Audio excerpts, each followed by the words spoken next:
said last week you're expecting a bit of a learning curve for some of the young guys in the secondary.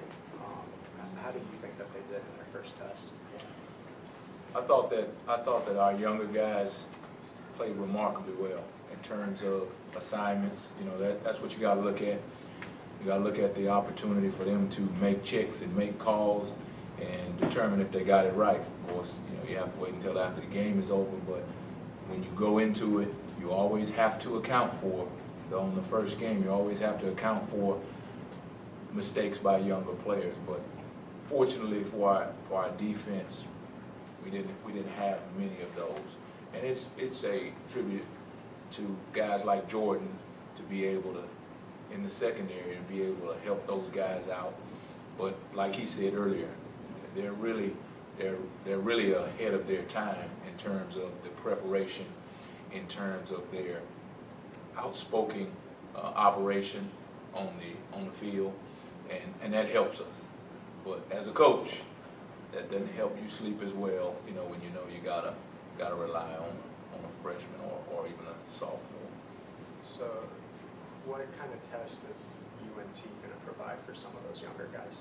Well, they are, like Jordan said, they're a much improved team, and they are, you know, they're doing things that, from motions to formations, those things are where your eyes are tested and where your communication is tested, and those are the places where a young guy, you have to show him continually throughout the week what formations he'll see, and you have to make sure that he gets the checks the right way, because we always say our defense, the safeties drive the bus.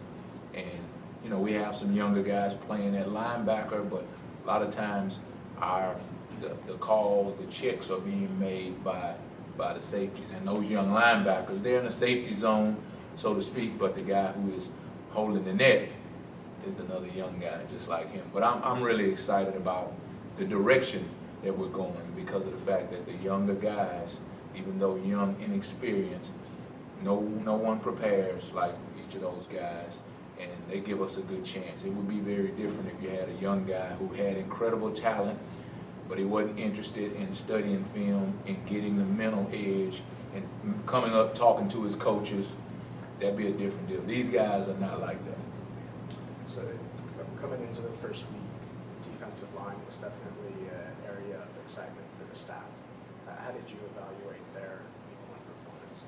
Well, they did some really good things, and when you talk to Coach Wyatt, he is tickle pink, and he is, because of the amount of depth that he has, the level of competition for positions and for playing time, and you know, for the defense, that's something exciting to have on the defensive line.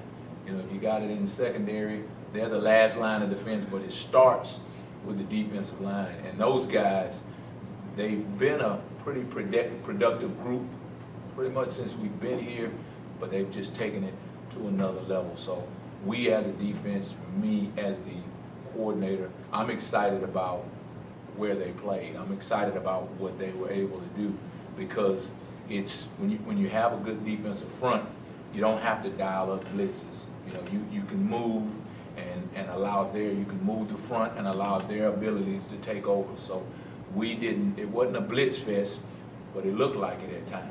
You know, and yeah, and when you're able to blitz and we've been in this situation where we're blitzing and it doesn't look like we're blitzing. You know, when you're not blitzing and it looks like you're blitzing, that's when you know you're okay up front, especially. So that's kind of where we are. We're really excited about the defensive front, but them too. You know, there's a lot of emphasis placed on the secondary, but we got some guys up front who we're going to give them a chance to come into their own. Guys like Demrick Gary that we had an opportunity to move inside. Cullen Davis, new to the team. Demarie Mixon, new to the team. Those are guys who we think will continually get better and be able to give us some exciting things up front. Where do you see room for improvement for Mixon this week? Well, I think that he was, when you evaluate his performance, he was a solid player, and we didn't do a lot of things which allowed him to be unleashed in the pass rush on the quarterback. As we keep progressing, we'll give him more. We'll give him more things. So I'm excited about where he is right now. But I think the place that we were, and not to mention the fact that we had the opportunity to get those guys like him off the field really early and give young guys the opportunity to play. So you didn't see much. We didn't see the dynamic mixing that we've seen, as many plays as we've seen them in practice. But in this game, it was more of an opportunity for us as a staff to get younger guys some great reps to make sure we solidified depth. Which of those younger guys impressed you most?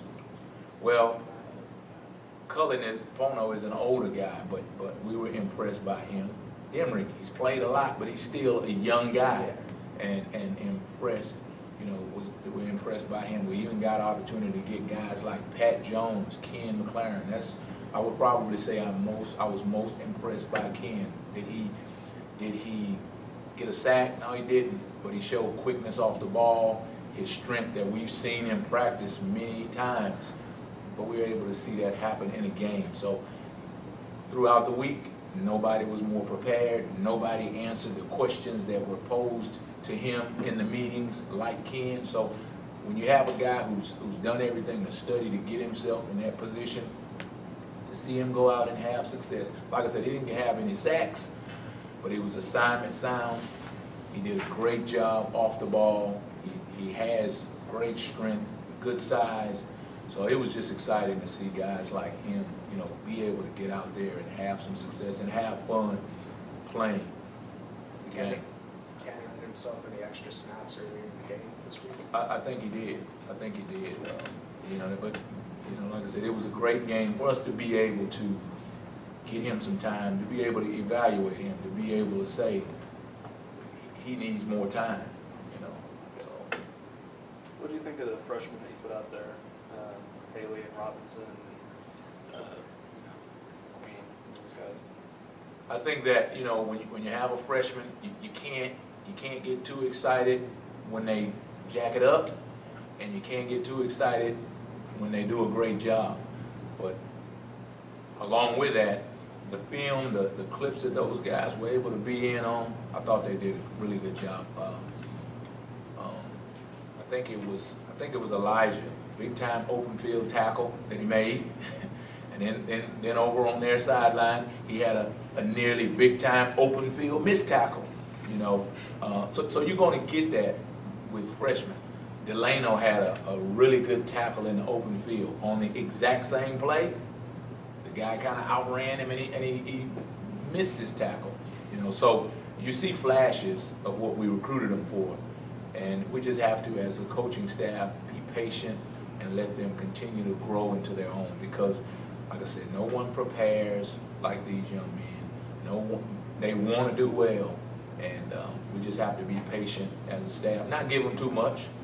Give them opportunities, like we talked about with guys like Ken and Pat. Give them opportunities to play, keep them safe, right? Don't ask them to do more than they're supposed to be doing as freshmen, and we'll continue to reap the benefits, however small they may be.